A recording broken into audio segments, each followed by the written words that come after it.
And then I'll just ask you a simple question why Sure. you're here, and then give honestly from your heart. It's your view, because like I tell people, I don't want to ask you the questions or No, right. yeah. I want people to hear what you're thinking, because you're yeah. the average guy out here, right? Yeah.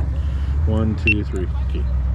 John, you're out here today supporting the nurses and supporting the hydro workers and the government workers that have been mandated to get this vaccination. What's your view on this?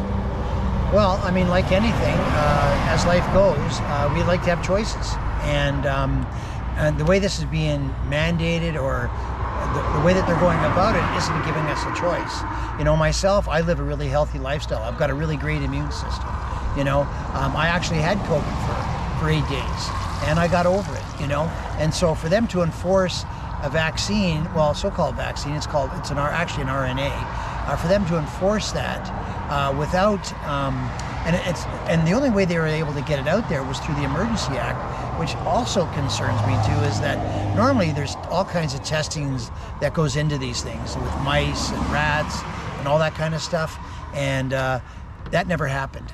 And unfortunately, what I'm hearing now is the injuries from people that have taken this shot, you know, and that breaks my heart, because I mean, how would you like it if your little brother Billy had taken the shot, and all of a sudden now he's got a twitch that won't go away, or your aunt that got the shot and she passed on?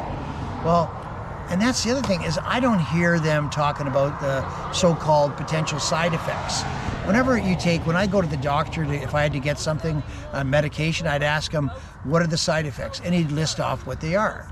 But we don't hear that with this. And again, I just don't agree with that.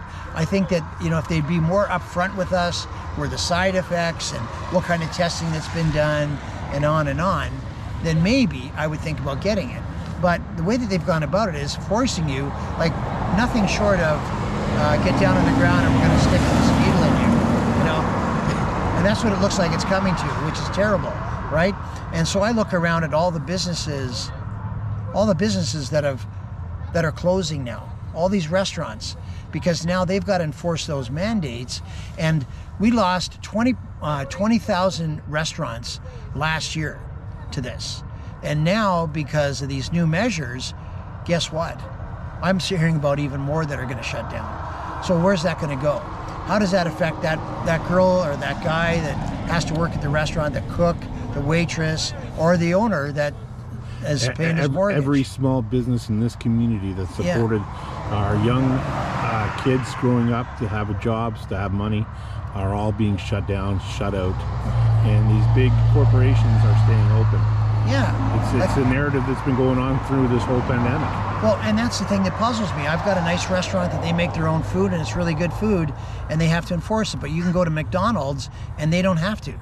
So clearly this is not about health, because I'm not a McDonald's eater. And if you are, that's fine, but I'm not, right?